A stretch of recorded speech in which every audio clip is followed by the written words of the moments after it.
Hey everybody, welcome to a podcast Beyond episode 12. Beyond! I'm your host, Games Editorial Manager at IGN.com, Jeremy Dunham, and I'm joined by PlayStation Team Editor-in-Chief, Chris Roper. Yizzle! PlayStation Editors, Greg Miller and Jeff Haynes. Yo! Keep it PI, baby. I like things. And everyone's favorite associate editor next to David Craddock and Colin Moriarty, Ryan Clements. I'm lonely. And this you is had enough Podcast friends Beyond. The team's together once again for the second week in a row. Thanks for not going anywhere, Greg. Hey, thank you for not sending me anywhere. No problem. But Jeff's going to Tokyo I know, this week. good. So See ya. I'm gonna out, be people. That's right. Peace. In the meantime, let's get to the Roper Report. Time for some news. So, let's see. There wasn't a whole lot of stuff that happened last week in Sony Land. Big to some people and completely not to others is that Dave Carricker has left Sony. Oh, snap. For those who don't know who he was, he still exists. He just, Sony killed him immediately. he was, correct me if I'm wrong on the title, but he was something like head of marketing over He there. was the corporate communications manager. That's it, right? Okay, so he's basically the thought he was the marketing director. end, but he's also like kind of slash PR. He was basically like their, biggest like everyday type. He was their communicate spokesperson. people. Yeah, exactly. He was a spokesperson on the media side. He wasn't a development or executive of some sort. Right. So he's now off to do some Sky Vodka stuff, if I remember correctly. Yep. So yeah, now he's dealing with alcohol. I sent him a letter asking him to send us some vodka. Yes. Right on. No reply. That's what I'm talking. You know what? I actually followed up with him on the phone. He said he'd do it. Oh, good. Excellent. The biggest news, I guess, for people that are interested in this sort of thing, which is that the PSP 2000, aka the PSP Slim, the lighter, thinner version of the PSP, came out early last week. It wasn't supposed to come out till this week, but they released it last Wednesday, I think it was. And it's the Daxter pack, so you can't buy it by itself yet. I don't think that's hit stores yet, but you can go buy it with Daxter, which is an awesome game. So if you don't have that, you should get it anyway. We saw it at Best Buy yesterday, by the way. Ah, yeah, When we were there, we saw it for sale. So very good. you can get it now. Proof that it does exist. And then lastly, as you know, on Thursday was a normal PlayStation Store update, and this past week we got updates. Cost, you have to pay for them, to updates for MotorStorm and Ninja Gaiden Sigma, and then demos for Stranglehold and NBA Live, and some random trailers and whatnot. So Yay. yeah, it was a pretty good update as far as They the need PlayStation. more games. They do need more games. Every week on the Wii Virtual Console, every week on Xbox Live, you can always count on at least one game coming out. We can't do that yet, Yeah, which is disappointing, I think, for PlayStation 3 owners like me. yeah. I'm disappointed in that. Remember that on the Wii side, though, they're all old games. So they're all games that people have had before. You may have them in your library. And on the PlayStation side, all of the old games you can just put into the system and play them. So Okay, let's look at that for real quick though. If they're already there, if they already have them in the library, it's just a matter of putting them up, taking them off That's the all- disc. yeah, this is- Why not do yeah. it? Especially since Japan has about 6,000 of them that they can download. Yeah, just strip Yeah. the PS1 Already. games at the very least. Exactly, something. Yeah. So I'm a little disappointed there. Metal Gear. And when I'm disappointed, people get hurt. Usually me, because I'm so angry I stumble and fall over things because I get blinded by rage. oh shit. Our topic this week is the games of 2008. That's right. Just because we still have a couple of months left in 2007 doesn't mean we can skip ahead or we can't skip ahead and talk about what's coming up. And one of the questions that I know that you guys get a lot on the PlayStation side is, Why do we suck so much? right? No, other than that, is what titles are we going to get in 2008 that'll actually define the system, PlayStation 3, and what are some of the things that will stand out that'll separate it from the Xbox 360 and the Wii and the PC? So we've put together a little list for you today, and we're going to talk about those. And these are basically all the games in 2008 that we think are going to stand out and are really going to actually show off what the PlayStation 3 can do. Before we get to that, real And quick, wait, just to clarify, Go that these for are it. the games that we know about right now. Correct. There's a long way to go before the end of the year. And So- of course, since we're living on time, we can't name absolutely everything that's coming out. And so if you don't hear your favorite title or something that might have just been recently announced, don't be surprised. We didn't go through every single game coming out. These are just some ones that we wanted to focus on. And real quick before we get into it, there are still some strong titles coming for PlayStation 3 this year on the first-party front. We still have Ratchet and Clank coming. Still have Uncharted coming. What was that? It was a quick woo. I didn't want to get it in where you took a breath. That was a weird woo. Yeah, Damn. Hey, you try to fit a woo into a Jeremy Dunham breath. that's weird. I know. That sounded really weird. I'm glad you're back. Like a pig in a truffle. You So asked for it, folks. there's still titles coming. But in 2008, I know that one of the games that Greg and Jeff and Ryan are looking forward to, because they're the biggest fans, I think, of the series in the office, Metal Gear Solid 4. Woo! Snake! Guns of the Patriots. Tell us about it. What do you think is going to separate this game from the other Metal Gears, first of all? And why do you think it's going to show off what the PlayStation 3 can really do? Everything is going to be awesome about it. Like, people are dumb if they're You not are a going to buy professional writer, it. sir. I know, huh? The That works. graphics, the gameplay, the story, everything Even looks the amazing. loading I'm surprised you screens. haven't gone back to your old comment of, I saw Snake grab another man's balls. I said that in one. First off, let's not lie. That was the biggest thing to take away from that trailer. All the ball grabbing. All right. Everybody wants to make fun of me talking about ball. I'm a man. I can talk about ball grabbing all I want. I don't know. I'm not secure in my sexuality. Also, you're not the one who did it. Snake Exactly. did it. Oh, if I was in Snake's situation, I might do it. If it's me or somebody else, I'm going for the nuts. Because that will incapacitate a man like nothing. So yeah, it looks good. The camouflage, everything. Just, I think if you watch that trailer, your jaw drops automatically, just because it looks so impressive and it's so amazing, and it's all the gameplay. I mean, just how it looks and stylized. It's all the smooth gameplay that you saw in 2 and 3 for Metal Gear brought over, and it's so much new stuff added into it. As far as Maybe you should clarify what that trailer is, because there have been a lot of trailers for Metal Gear Solid so far. I was talking about The 15-minute demo. the 15-minute demo. More than that, we did a podcast right after that where in the demo, Snake got into this camouflage and grabbed another statue's balls, and then he looked like he was a statue grabbing the statue's balls, and the guys walked right past him, the bad guys. They were all like, hunting for Snake, and then they're like, oh, look at that gay statue. I don't have time for that. I can't think about that right now. That's off time. I gotta look for Snake right now. I'm looking for a bad guy. So you're saying there's a gay magazine this time around? Oh yeah, that's how you stop some of the guys. Wow, that'd be cool. That'd be really deep. So, Ryan, Yo. so we can get off the topic of ball grabbing. What else do you think stands out about Metal Gear Solid 4 as one of the must-have titles for PS3? I think that's probably it. Just the ball grabbing. No, I'm just kidding. The loading screens, and they're going to be amazing. I'm just kidding. I'm still just kidding. If you watch the Beauty and the Beast, This yeah, is that's fantastic radio. This What? is No, and people always send seriously. me email like, "Why you always pick on Ryan?" I think the answer is because he sucks. Wait,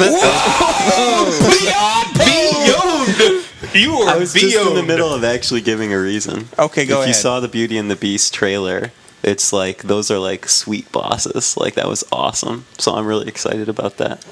Jeff, save me, please. Sure, no problem. I think aside from the nut grabbing and the beautiful bosses, I think that part of it is the scope of the action. I think that a lot of the time with all the other Metal Gear Solid games, you had this action that was kind of constrained within like an environment which you had an idea of what it was like and how you could possibly use it to your advantage, but you never really had the sense that you were in a tactile battlefield, that there was always things that were going on that you had to adapt to. It was just like, okay, there's 2 guards here. If I start a firefight, nobody else is coming to run and help these guys. Nobody's going to go, hey, did you hear something? I think I just heard gunfire. Well, if they gave the it's alert thing. Well, only if they gave the alert. But even then, it was still one of those things where I was like, you're one man going up against a fucking platoon. If you go up against a sentry and they hear gunfire, they're calling everybody and the whole damn base is rolling to that spot. It's just realistic. And this is one of those things where the battlefield literally changes back and forth. You pick your sides, you're going off, and it doesn't matter what's going on.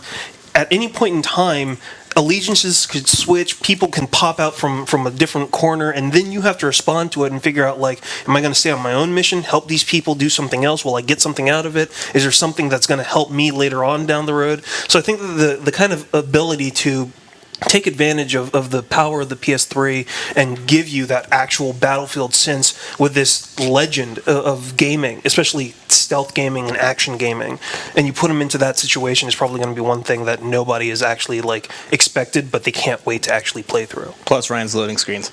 And his freaking loading. I don't Hope you're see what taking was- notes, Ryan. That's how you podcast. I don't see what was wrong with saying that the boss battles are going to be awesome, because that's like a huge part of the Metal Gear franchise. Like they focus on that in every game. No, there's nothing Ryan? wrong with that at all. It was just the 32-minute build-up to get to the boss battles.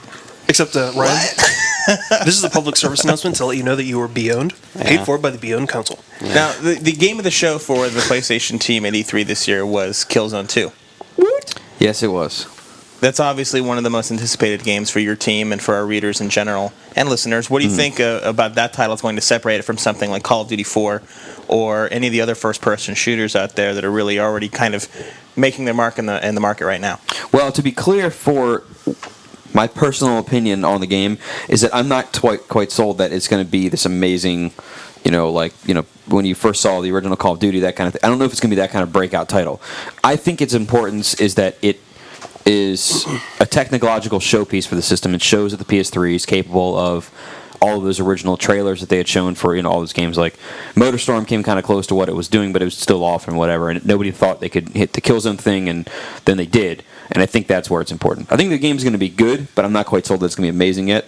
But I think it's an extremely important title for just the reason to show that hey, PS3 has some system showpiece software, and here it is. And probably also to show that, like, as opposed to the EA debacle that keeps being enveloped with all of their games, that this is a system that actually can give you that next gen experience, as opposed to feeling like you're getting ported over and you're getting screwed at the frame rate or the aliasing or anything else. Well, what is it about Killzone that separates it from other first person shooters, though? I think as someone who's looking at it from the outside now, reading your coverage as opposed to being part of it, I'm wondering what is going to separate it from a BioShock or a Call of Duty. All these other first-person shooters are already flooding the market right now. I mean, we have a ton more coming.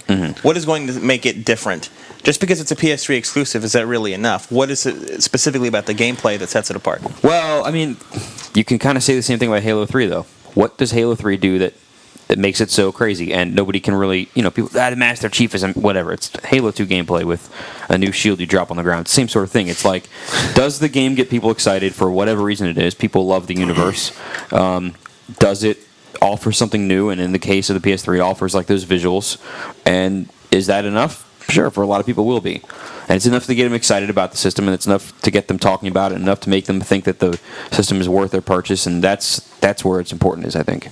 I think it's real from what I've played of it, and I mean I've only played a level of it. It seems very immersive. Like when you're dropped in there, right? You're going through, you start. We've all seen. I'm hoping everybody's seen the trailer, at least people who are listening to. So I mean, you're piloting down into this lightning world. So there's all these lightning flashes going off, and there's this battlefield. And everybody's down behind crates, jumping out and shooting, right? And then you go into this offshoot, into this really dark area, and all of a sudden you're in pitch black, and you're like trying to figure out where everything is.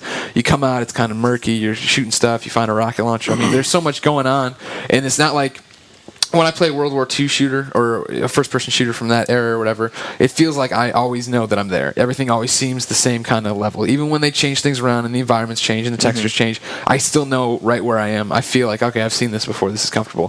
Whereas when I was playing Killzone 2, going to all these different kinds of areas and this really weird ramshackle structure they have going up and like a double helix, it was like, wow, this is I didn't know what to expect next kind of thing. What do you think it plays most like?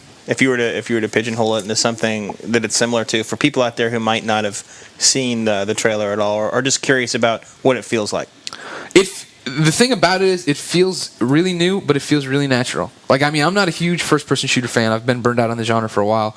And then I picked up the controller for Killzone 2, and there wasn't that, wait, what fires? What does this? How do I do I mean, everything immediately clicked. Like, as soon as I started playing, you jumped right in. So it feels like I don't want to say it feels like every first-person shooter, but it feels like what you would expect a first-person shooter to feel like as far as the controls.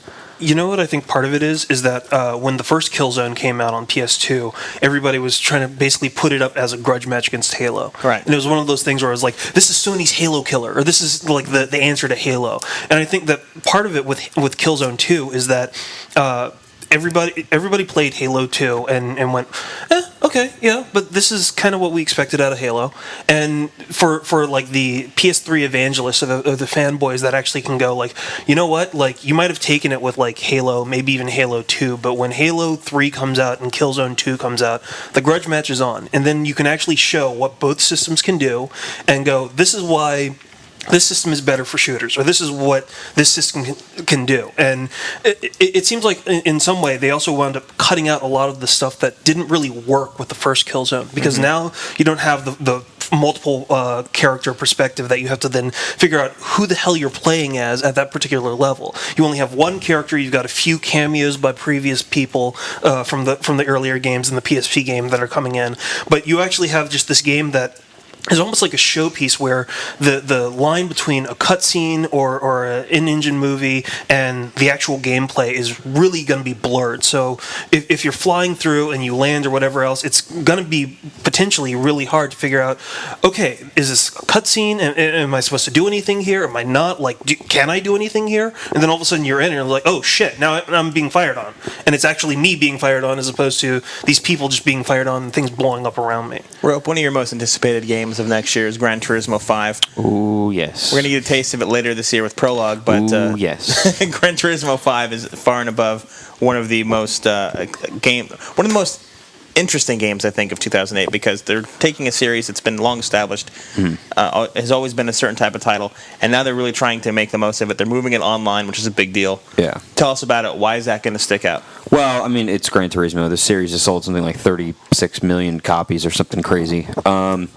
I'm an absolutely massive fan of the series. It's the pinnacle of driving simulation, certainly on consoles, and I would say across all gaming. There may be a couple games on PC that come remotely close, but as far as the simulation goes, but in terms of the car count, accuracy on tracks, how well everything feels, and then you always have, like, nothing's been announced yet, but you always have that Logitech wheel that goes with the game that blends perfectly. Just the driving experience is perfect. And then with 5, Polyphony's going online for the first time, which they wanted to do with 4, and then didn't quite get it in there. That seems to be mostly a technological bump that they came over, and now that more people are on broadband and you have the PS3 can handle more stuff, and then blah blah blah, they finally got that in there. So which is cool, because 4 was a lot like 3, and they changed the way that the layout of events and stuff, and for the better.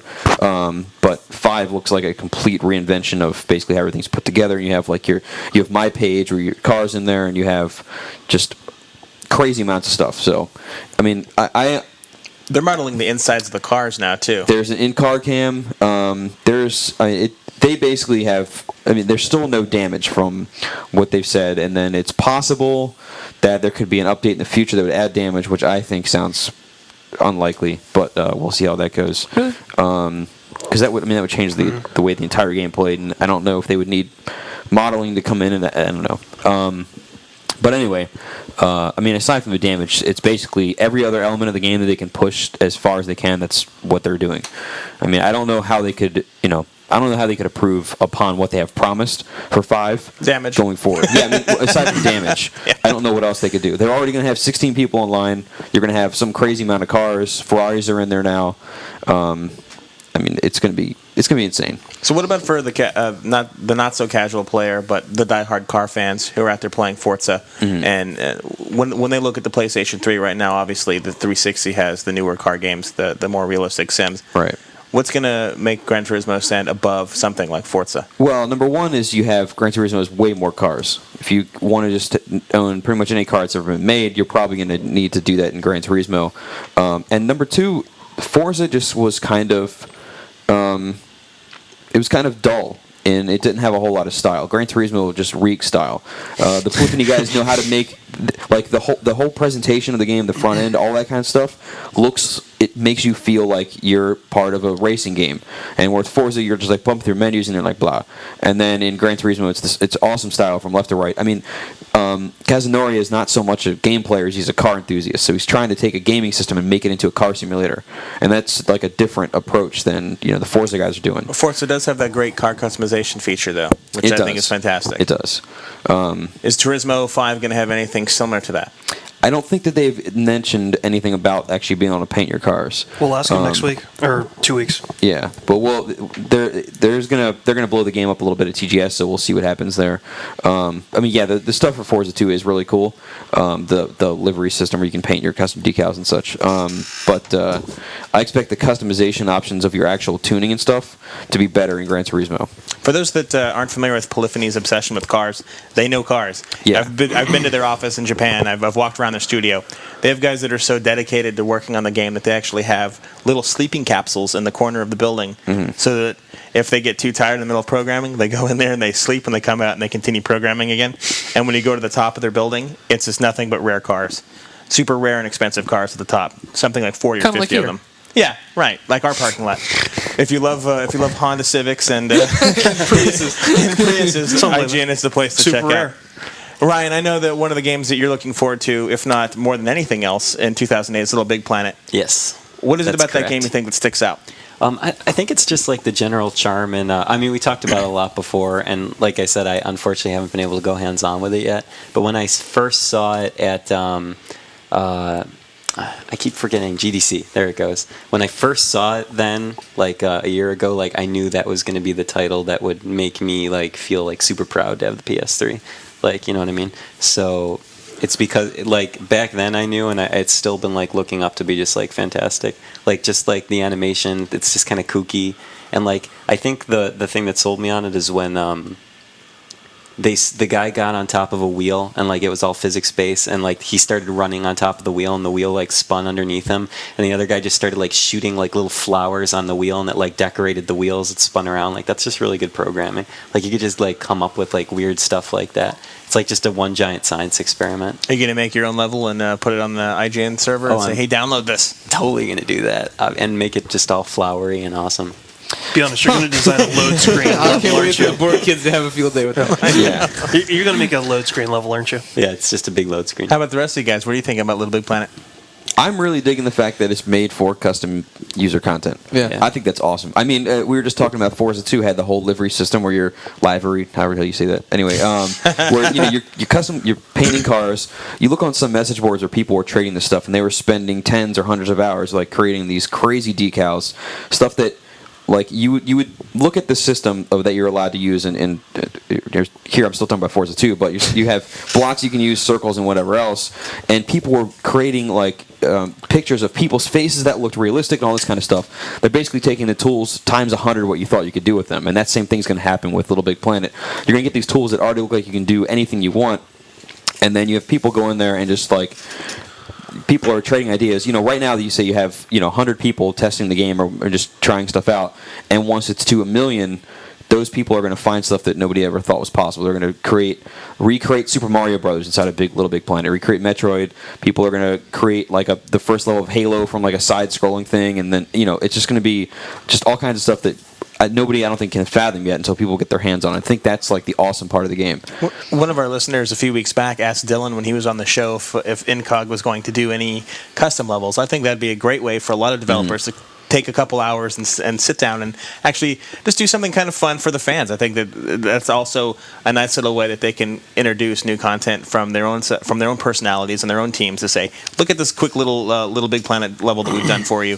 Check it out. I think that's a great opportunity for a lot of developers out there to really show off what they could do in a 2D platforming environment. My only concern for that game is that having played it quite a few times is that even though you can create your own stages and you can pretty much do whatever you want, is what is the end goal?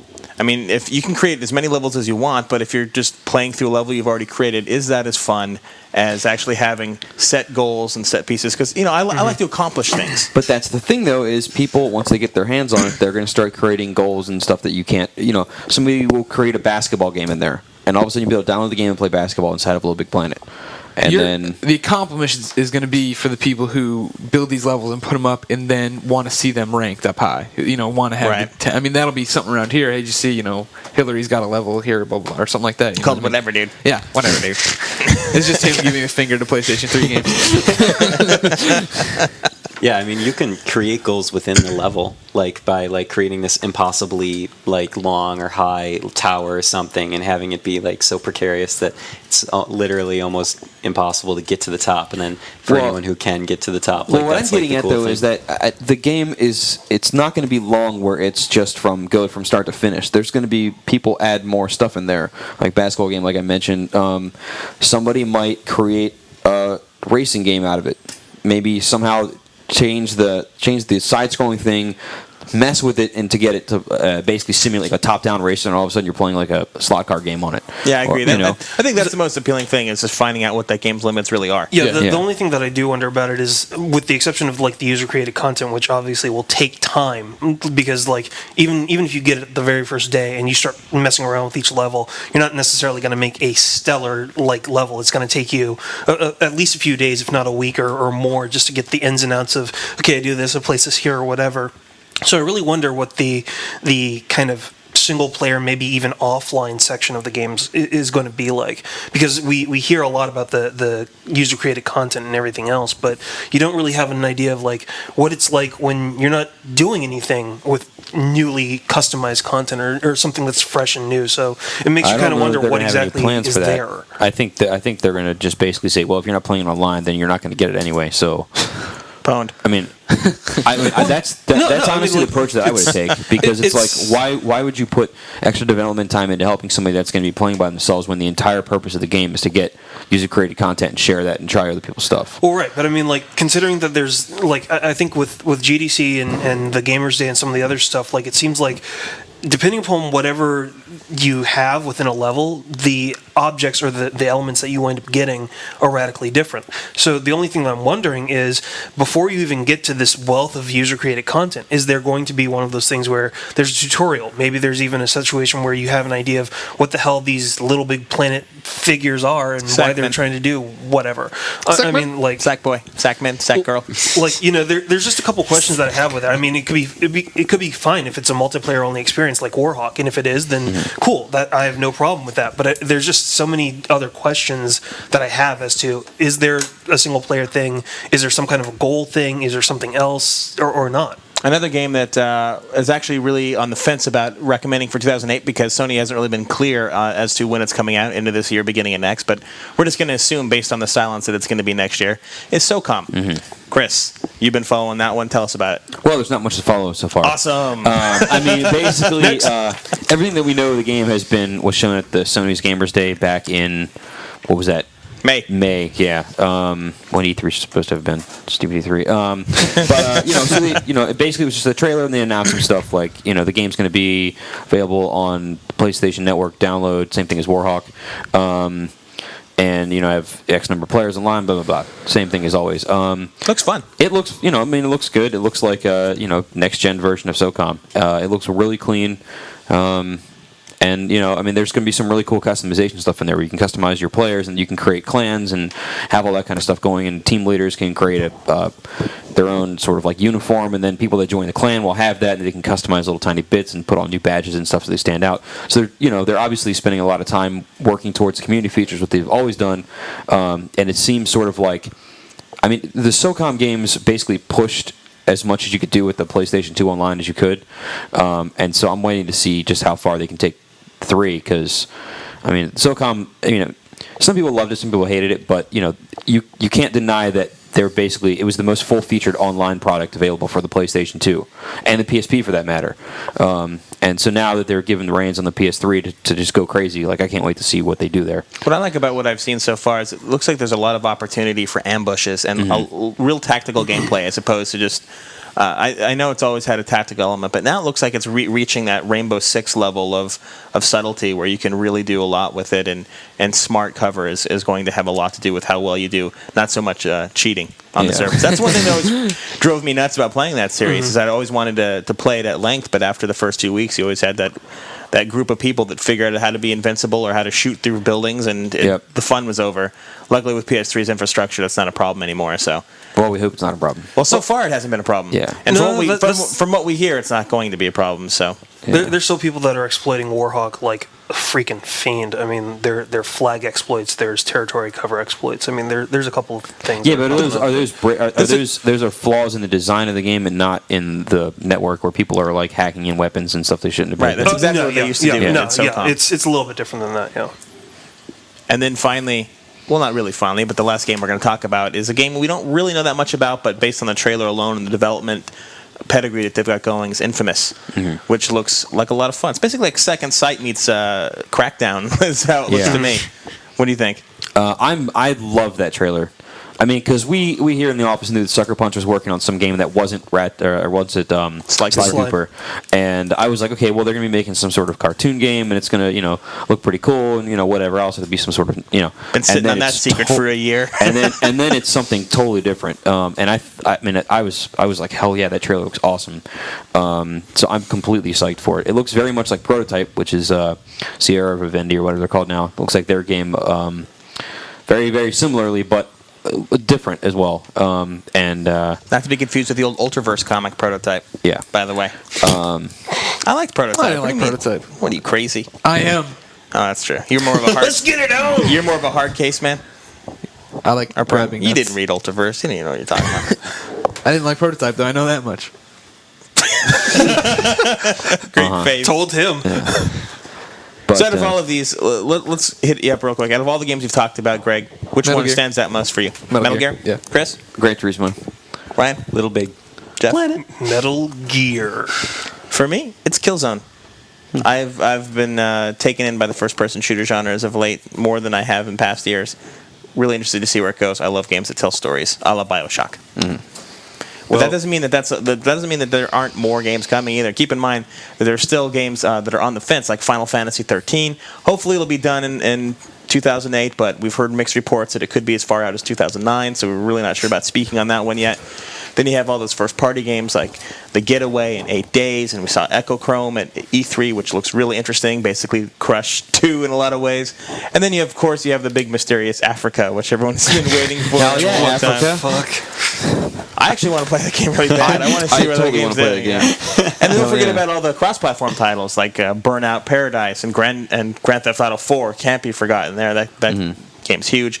I know Jeff's really excited about Silent Hill 5, and then we have Fallout 3, which everybody is excited about. Condemned 2.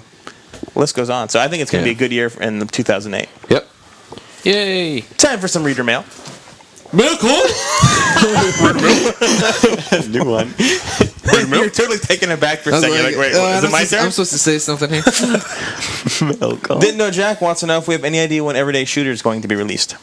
No, Sony is very mysterious about when games are coming out. You can kind of tell when they're getting close, but never know. It'll be this year, but it could be this week. Who knows? It won't be this week. It probably not this week. It could be next week. Who knows? It might be next week, Yeah. but I know Oh, for a snap. fact it's not this week. Yeah, so I don't know. I mean, Sony's not very good about telling you when games are coming out, but then at the same point, neither is Microsoft or Nintendo. So, they're all sort of doing the same thing. But it'll be this year. Yeah, definitely. Because I know the preview build's practically the finished game, Yeah, right? it was almost the. I'm assuming it was just about the finished game because I think they had all the levels in there. Unless I'm missing like Just the some secret. optimization things Yeah, to do. probably. That's probably it. Rogue Leader wants to Stay on target. wants to make a statement. Your late review got me thinking about something. To what extent do video game developers attempt to get early impressions from you guys prior to the game's releases in order to get a better handle on what major issues with the game need to be addressed? Greg? Not too much. I mean, by the time they come to us with previews, generally, I mean, it's so far along in the development cycle where if we were to say, this doesn't work, they're like, well, it's a little late now. Well, you know what the thing too is, like, some people are very thankful for any feedback you give, and sometimes it makes it into the game. You're like, hey, these controllers are too loose, and they're like, okay, we'll look at it again. They come out and you're tighter, and you're like, cool, everybody wins on that one. Sometimes though, you'll see a game like 6 months out, and somebody will show you something, and they'll kind of like sort of ask you for the opinion, like, what do you think? And you'll be like, I don't know, it doesn't really work very well. And they'll be like, well, you're wrong. Our game is perfect. And they'll just take a completely defensive situation on it, and they're right and you're wrong, and then whatever else. And then they're like, yeah, it's going to be great when it comes out. And then it comes out and it's exactly the same. Yeah, it all depends on the Yeah. team and your relationship with that team also. Yeah. Yeah, that's Sometimes true. people just don't care what you think, and other times they care very much what you think. Yeah, and sometimes it also depends upon the genre too. I mean, like I know that I've gotten asked by a lot of the sports developers, like, okay, so we know what you thought about this year's game or whatever, but what exactly didn't work for you, or what would you rather see in next year's game? And then sometimes you can make suggestions, and you're not necessarily guaranteed that it will make it in, but sometimes whenever they actually do come back with like the first preview builds, or you start to see like early code, or maybe they invite you and go, here's what we're thinking, and sometimes you get that like sneak peek before it actually is far along, and they'll go, hey, what did you think about that first thing that we're showing you? And then you can give them an opinion, and that way it's kind of like, it's not like you're influencing the way that the developer is going to go, but you at least have an idea of like, you know what, if I'm having this problem now, I can pretty much be assured that further on down the line, I'll probably still have the same problem, or maybe even have a worse problem. And so sometimes some developers actually take that into consideration and go, okay, maybe that control scheme is a little screwed up, or that feature doesn't necessarily work as well as we thought it would. And that's just if the developers are actually open to it. The greatest tool that the consumers have when it comes to influencing how a game turns out if it's an established franchise is to talk about it, and talk about it often, because believe it or not, a lot of these guys read forums and they read them religiously. They'll pay attention to everything that everybody says, especially if you're in a beta of some sort, or open or closed, and they really listen hard. I mean, you look at past games like SmackDown, or Warhawk is another example. Anything that involves some sort of feedback, they actually listen to, especially because you're the guys that they want to hit. You're the market. So if you ever want to influence something, definitely be very vocal about what you think of a direction that it's going, because even though it might not affect 100% of the game or even 2%, it might do one little fix that addresses something and makes the game that much better. Yeah. I am ACN, or as we like to call him, I am Akin. Wants to know which Final Fantasy game has our favorite fighting system. Greg. I don't like Final Fantasy. Pwned. Jeff. Wow, that's a really tough question. Ryan. 7. Final Fantasy 7, really? Not me. Just Go off ahead. the top of my head, dude. Probably 6 or 7. 6 or 7. Oh, Jesus. I I hear what could they see have planned 10. for 28 is going to be awesome. I could see 10. I actually didn't mind 8 that much either. I think 12 has the best battle system. I hate 12, dude. I think it's 12 is ass. I think it's the most well thought out battle system. It was a really Yeah, good. if you like playing an MMO and having macros. You can't base 1 hour of gameplay. I based it on at least 30 hours of gameplay. It's a fucking MMO You didn't play it in a 30 single hours. player shell. But it's 12. It's 12 hours. 12 hours in, you'll realize that there's still 30 hours left to go. Now, I think the battle system is the most well thought out. I think that it's very strategic. I like the fact that they put in so much live action elements to the turn-based system. It's kind of a nice hybrid, and that's my favorite. I also like 10. Also, I think that was good. Pretty much 1 through 6 are the same battle system with small tweaks. It's just a progression. But the Espers were really fun, though. That's what I really liked. And then I kind of think that the Espers evolved into the Materia system. So. And then 8, you had the. I didn't like the whole draw draw system. Yeah, the draw system was actually pretty I want to good. cast a spell, so I got to take it from you. Thanks, buddy. By the end of the game, though, you were so powerful, Yeah. you really didn't need to worry about it. Yeah. I have 99 Ultimas attached to my boots. Ultima 9 was an okay game. Thor Jarl wants to know if there's a Little Big Planet demo coming out soon. Anybody? Well, there was supposed to be the beta for the game starting at the end of this year sometime, and I don't think they've given a recent update on whether that's going to happen or how closed it's going to be, or who knows. So I It'll don't be know. before the end of the year. We know this. Yeah, the game, but again, it seems like it's going to be the same sort of thing as Warhawk, where you have a small number of people, you'll get in there and you'll play it, and then and again, like Jeremy said, it should be before the end of the year. But we'll see. We've played a bunch of the game before at events, so I think they're running just on time, so it should be fine. Sean9986 wants to know if there's going to be any news for Shin Megami Tensei on PS3. Loves the atmosphere in the series. Wants to know what's next for the system. They're working on it. Like they're in the process of working on a new Persona for the PS3.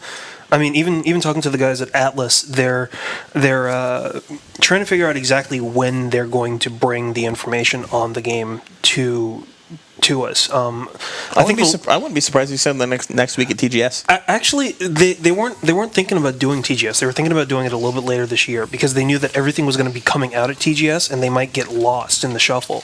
So they were thinking about doing it maybe a little bit post TGS. You don't think they'll even have a trailer or anything? No, it's possible that they'll have a trailer, but I think that like a lot of the details or maybe a lot of the information that you might get out of it will be afterwards, where they can actually go, here's what we're going to do. Because there's so many things going on with TGS, and everybody's got like this huge focus on like there's going to be at least 40 to 50 games on PS3. There's all the other stuff, and there's Nintendo and Microsoft. So I think that since they really want to focus on that game, they don't really want to have it just come out and be lost in the shuffle with everything else. 2779 wants to know that this question for me. He said last week that I'd be getting a free copy of Ratchet and Clank Future Tools of Destruction. Does that mean that I'm reviewing it? And by I mean me, not 2779. And if not, can you give your opinion or second opinion since you're a fan? I will be doing the review. I'm going to dust off my rusty keyboard. You've been out of the game too long, kid. A couple of months. Put him back in spring training. I will be reviewing it. I know the series inside and out. I know what's different and what's new and what isn't. So I will be the one reviewing that. That'll be my one review that I do that month. So, yeah, Yay. to answer your question, I will. Are you guys going to do a secondary comment? Any of you guys going to throw in a second opinion on there? If we get the build away from you long enough, maybe. We'll get more than one. I know that we'll get more than one. It depends on timing. Who has time to play a decent chunk of the game? So there. I'll also be reviewing Lego Star Wars for those who care. Very good. Ooh. What about Lego Batman? I want Lego that's Batman. next year. Yeah, but I mean, would you want to do Lego Batman? No. Okay. I don't want to. Me, baby. Honestly, I don't want to do stinking any claim. reviews. but if somebody asks me and I can help, I will. All right. Well, Greg apparently wants to do it. Just when you thought you were out, He's on it. they pull you back in. Now, Who are you? Here we go. Here's a controversial topic. Oh, snap. Nephi 1234. Lots of numbers in the names this week. Yes. Wants us to ask Hillary why he scored Skate on PS3 in 8.8 and 9 on the 360. He read his remarks about aliasing, blur, and frame rate, but also saw a head-to-head that was posted on 1UP last week, and most people have concluded the PS3 version looked sharper with less blur and better filtering, with no discernible frame rate difference. How about you guys get somebody without fanboy vision to review PS3 games? Be owned. And before you answer that, Angry Shadow Man also has a related question. I would also like to know why you guys, it's very similar, why do you guys have people from the 360 team reviewing PS3 games? Do you honestly not see a conflict of interest with that? Why have a PlayStation 3 team if you're going to let Xbox guys review both? So the reason that Hillary has reviewed both Dirt and Skate is that sometimes PlayStation 3 guys will review games that go on 360. If the games are the same, there's no point in rewriting an entire review, spending all day on something, and playing through the game for 20 hours. You know, it's the same game, so you might as well just copy it over. Same sort of deal. We've been doing it for years, and it's just that you happen to have seen the last two reviews be written by Hillary. On Skate directly, I've seen both games. I've played a decent bit of them. I think that game is awesome, and I'm completely in agreement with what Hillary saw. The game is blurrier. It chugs on the PS3, whereas it doesn't on the 360. It is markedly better on the 360.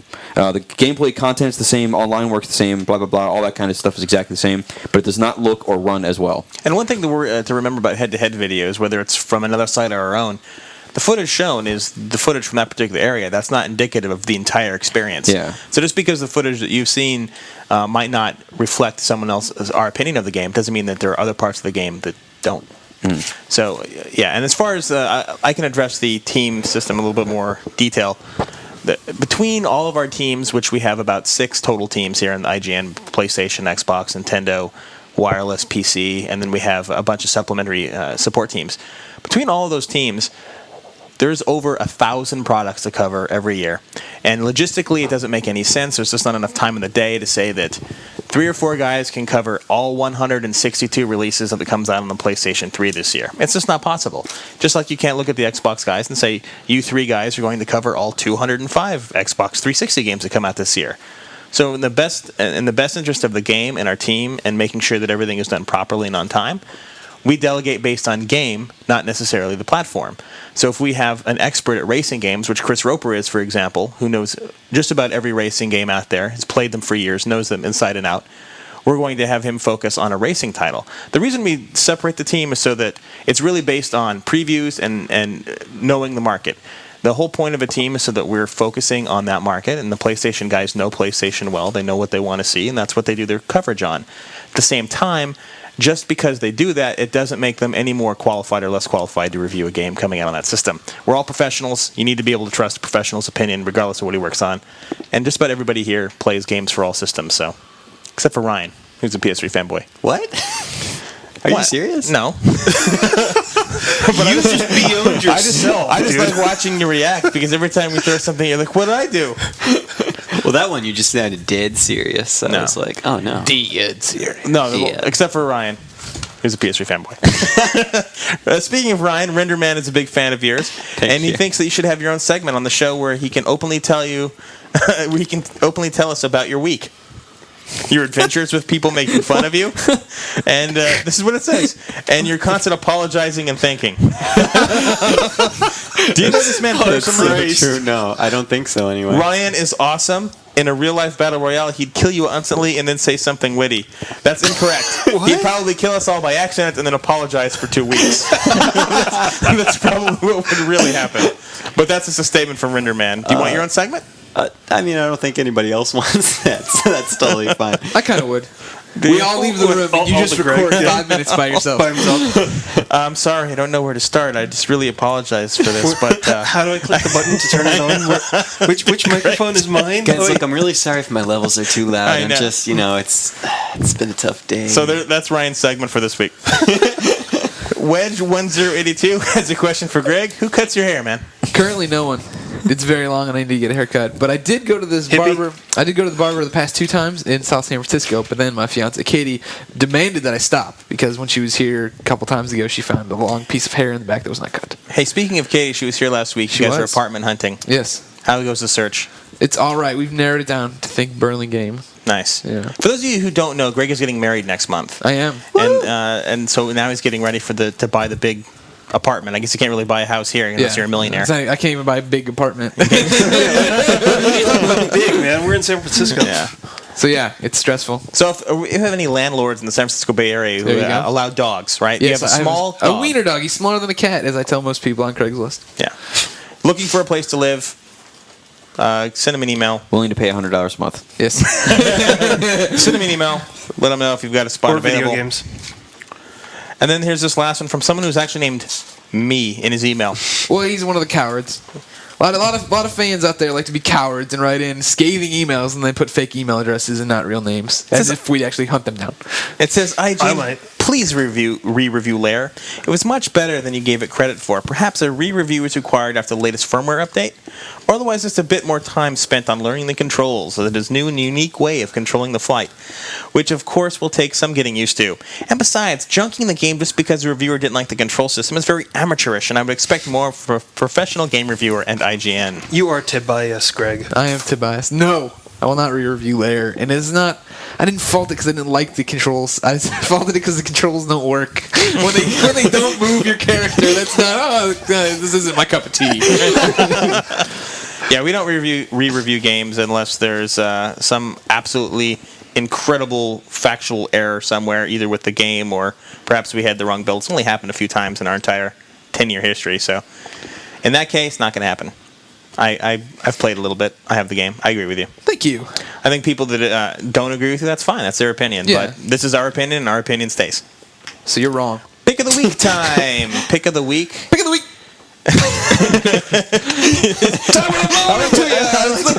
That's your whole shtick is just to repeat whatever the segment is in a loud voice. What is that? Mailbag? Milk roll? What's coming out? And I'm going to do a little something different. What's coming out this week that people should keep their eye out for? Oh, this is an No, I'm looking at you Oh, me personally? because you're reviewing NHL. I am How is NHL it? 2K. Is what I'm getting at. Well, I haven't written my review yet, so I don't want to get Fine. locked into any words that would summarize the game, but I would say it's well. Because well is It's not doing on fine. Obviously, our pick of the week is Skate, right? Yeah. But it doesn't come out on PS3 for a few more weeks. That's right. unfortunately. So it comes out the same week as Halo 3 does. So clearly they didn't want to hold the 360 version until the PS3 one was done, and stuck that on the store shelves. Right. But Skate comes out in a couple weeks on I think the 24th on PS3, and yeah, it's super fun. So keep an eye out for that one. Mm-hmm. And you're reviewing Tony Hawk, right? Correct. That comes out in a month, but what do you think so far based on what you've seen? It's a totally different game than Skate. They're polar opposites. I mean, they're skateboarding games, but Skate. The whole point of it is that you're in the middle of the city. Everything is unlocked from the start, aside from like enclosed skating parks. But the whole city's unlocked, and you can do goals, but you have all of your skill set from the beginning, and basically you're supposed to just go out there and dick around. That's the whole game. Tony Hawk is completely different. You start with no skills, and it's all very arcadey. There's lines that are set up for you, whereas Skate's very realistic. And you basically just go out and you're doing goal after goal after goal, and that's a very, get the next thing on your checklist, where Skate is like, let me go see if I can hit this bench in a cooler fashion. That's what they should call the next game, by the way. Tony Hawk's dicking around. Yeah. That would be a good one. It was actually a good period to be a PSP owner, right? That had Fred and Monster Hunter Freedom 2. Yeah. Both pretty good. You guys recommend those? Yeah. Dead Definitely. at Fred is great. It's a lot of fun, just like we said in the last Last podcast. week. See, if you listen to the podcast, You know. then we tell you everything you need You, to if know. you listen to the podcast, you don't need to listen Check to next back week's soon. podcast. Exactly. Check back soon for stock tips. Ooh, There you Nice. The only other one that could possibly be getting an early release, I'm not entirely sure, but that might be a Siphon Filter Dark Mirror for the PS2. But we played that last year on PSP. Yeah, we did. But the thing is that it's not as good on the PS2 as it was on the PSP. who would have thunk it? Yeah. Seems to be Blowing up the visuals. the trend with games being ported from PSP to PS2. Yeah. A la the Grand Theft Auto. Well, part of it is titles. that there's a couple things that are just missing that are really, really obvious, and even outside of just like graphics. I can't see anything. What the hell is this? oh, the power button. Yeah, but there's just a few features and even a few Siphon Filter standards that are missing from the PS2 version of the game. So that's a All little the guns have been disappointing. replaced by walkie-talkies. Yeah, actually, you throw teddy bears at people now. Nice. Hey, speaking of Spielberg, did you guys hear the name of the new Indiana Jones movie? They announced it last night at the video. No, I Kingdom missed of it. the Crystal Skull or some shit like that. It's not that all that great. I don't know. I mean, I guess Last Crusade is, sounded kind of stupid when it came out. Now you're like, okay, it's a cool title. Well, he's probably going for like the longest title, kind of like Lord of the Rings, Battle for Middle Earth 2, Maybe they should Return have of the called it Red the Last Switch King, Crusade for real this time. Yeah. For real. For real. For reals. It is Dead to Reals though. What song you have for us, Greg? I forgot who submitted this one. Sorry, guys. But it's Hadaway, What Is slipping. Love? Oh snap! Are you gonna do the head thing? For argument's sake, let's tell the listeners I am. What is beyond? Sony, don't hurt me. Don't hurt me no more. Yeah. Oh, I don't know why you're not fair. God help I me. give you my money, but you don't care. So what is right, Warhawk, and what is wrong, Lair? Give me a sign. Dun, dun, dun, dun, dun, We'll see you next week, everybody. Oh, and for more Greg singing, look for our Sing Star tournament on video later this week. Help us, and we're out.